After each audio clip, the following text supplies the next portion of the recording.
Well, we're moving on up to the east side, to a deluxe apartment in the sky. Moving on up to the east side. We finally got a piece of the pie. Starting off from the last video, Yahweh proceeds to tell Moses to sanctify every male firstborn of man and beast, and once more instructs Moses and the people to observe the festival of unfermented cakes, or Passover as it is now known. Unfermented cakes were to be eaten for 7 days, and there was to be nothing leavened near the people. Once more he reminds Moses that everything that opens the womb belongs to him, and adds that boys were to be redeemed, and donkeys should be redeemed, and if not, then their necks were to be broken. The reason why this isn't really given, except that it has something to do with the death of the firstborn in Egypt. As far as I've been able to tell, this chapter comes from the Elohist, one of the older sources of the Torah according to the documentary hypothesis. Even so, it was still written later than the events described could have occurred, so they head towards the Yam Suf, or the Red Sea, or Reed Sea. Meanwhile, in Egypt, the king and his people reconsider whether they should have sent the Israelites away. Once again, Yahweh hardens Pharaoh's heart, so he pursues the Israelites with his chariots. The Israelites complain to Moses, who tries to calm the people down. At Yahweh's instruction, Moses raises his staff and stretches it over the sea, and the sea parts. Yahweh also tells Moses he'll, quote, get glory for himself through Pharaoh's cavalry and chariots. He's supposed to be the one and only God, so why would he need to get glory for himself? This line just makes him seem more like a petulant human, not a god. Anyway, a pillar of cloud stands between the Israelites and the Egyptians. The Egyptians try to pursue the Israelites, but Yahweh wreaks havoc with the wheels of the Egyptians' chariots. Then they finally chase the Israelites through the split in the sea. Moses raises his hand over the sea again, and the water comes down on top of the Egyptians. A couple of naturalistic theories have been proposed over the years to explain how a Red Sea crossing could have been possible. One obvious theory comes straight out of the book of Exodus itself. Chapter 14, verse 21 mentions that a strong east wind blew the waters apart.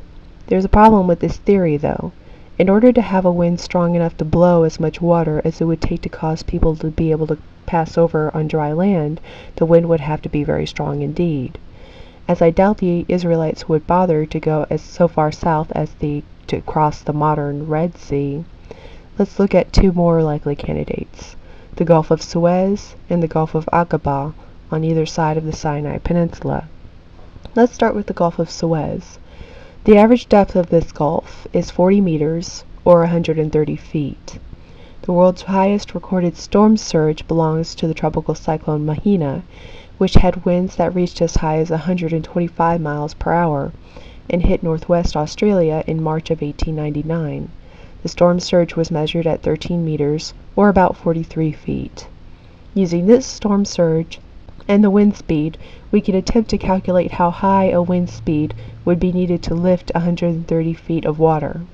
So first, if we divide the depth of the Gulf by the storm surge level, we get 3.02. And then if we multiply by 125, which is the wind speed of the cyclone Mahina, which caused the aforementioned storm surge, we get 377.91, or about 378 miles per hour. That would be the wind speed required to raise the water and expose the floor of the Gulf. A hurricane is considered a Category 5 when it exceeds wind speeds of 155 miles per hour. At that stage, it is considered catastrophic. The highest rating for a tornado is F5, with highest winds clocked at 318 miles per hour. F5 tornadoes have been known to lift buildings clean off their foundations. Granted, there is a mention of a pillar of cloud that divides the Israelites from the Egyptians, but this would have to be one of the strongest tornadoes ever in recorded human history. The Israelites would likely never have had the chance to cross the sea, even, and the Egyptians would have simply been blown away on their chariots before they even got near the split in the water to chase after the Israelites. Now, let's see about the other Gulf, the Gulf of Aqaba. The average depth of this Gulf is hundreds of meters, about 5 to 600 at least. However, there is a land bridge in the Gulf of Aqaba, which is only 33 meters or 108 feet deep. A wind speed of about 314 miles per hour would be enough to uncover the land bridge beneath the water. This would still have blown away all the people, unfortunately. The body of water would have had to have been much more shallow than the average depth of the Gulf of Aqaba or the Gulf of Suez in order for such a crossing to be possible. An idea that's been suggested in recent years is that the Israelites were not crossing the Red Sea at all, but the Reed Sea, or marshy area, which would explain why the Israelites were able to cross on dry land. A wind set-down effect would have worked much better in that kind of environment. In fact, the Hebrew word used that's been translated in the King James and other versions of the Bible as Red Sea is Yam Suf, which means Sea of Reeds. It could point to any shallow body of water near Egypt with reeds in it. Another theory that's grown popular is the idea that the Red Sea parting was caused by a tsunami. The general land area where the Red Sea crossing is supposed to have taken place was, and is, still seismically active.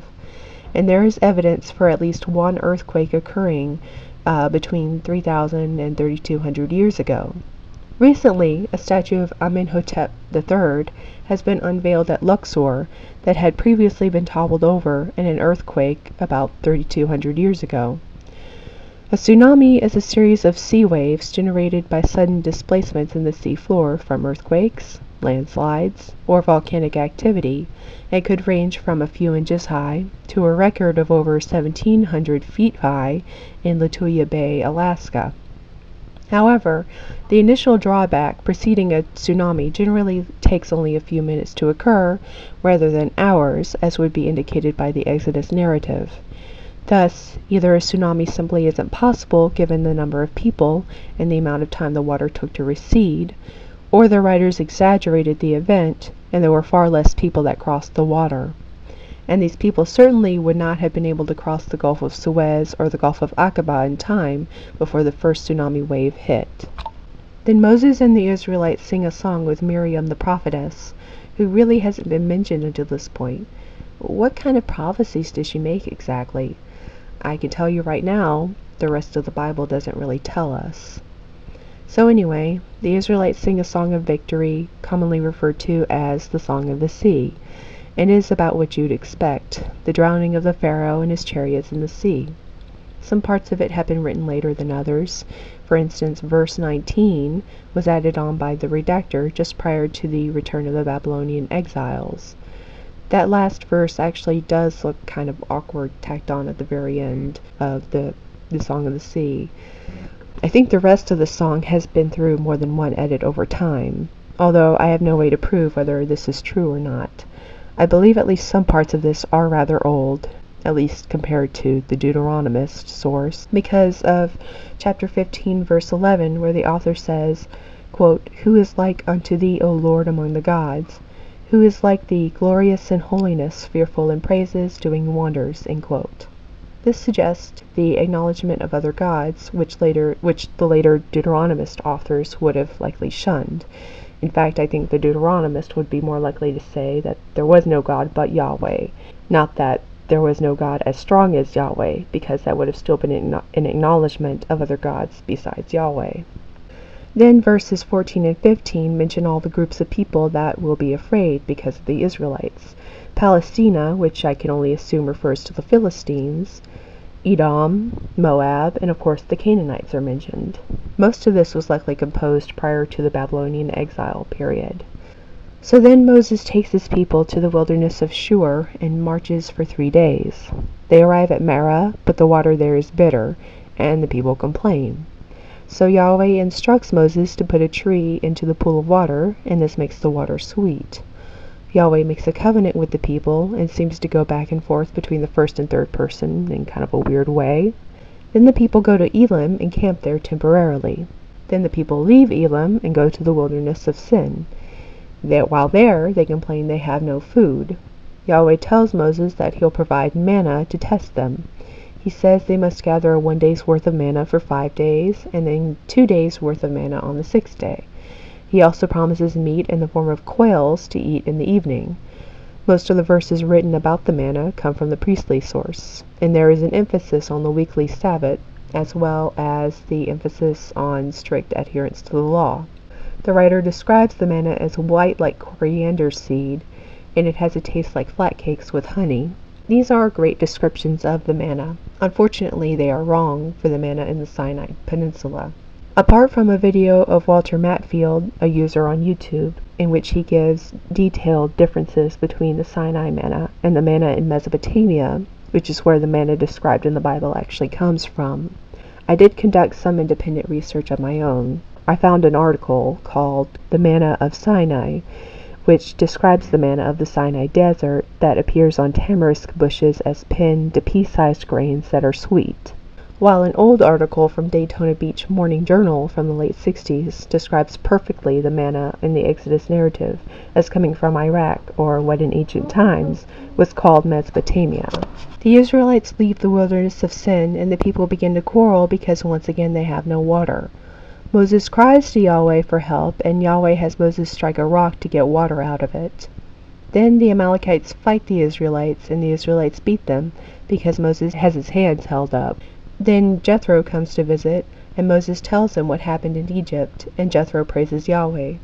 He also advises Moses to appoint the judges over all the people, and to hear cases which would free up Moses to serve as an intermediary between Yahweh and the people. This is a likely explanation for why judges presided over people and settled disputes in the earliest history of Israel. After this, Jethro leaves, and we never hear from him again. In fact, the only other times we hear of the Midianites from now on, they're fighting with the Israelites, which is kind of weird. So anyway, in the next video, I will go into detail about what happens when the Israelites finally do reach the mountain on which God is supposed to give the laws to Moses, and go into specifics about the laws that are given, as well as a whole bunch of interior decorating details regarding the tabernacle. Should be fascinating. Stay tuned. Fish don't fry in the kitchen, beef don't burn on the grill. Took a whole lot of trying just to get up that hill.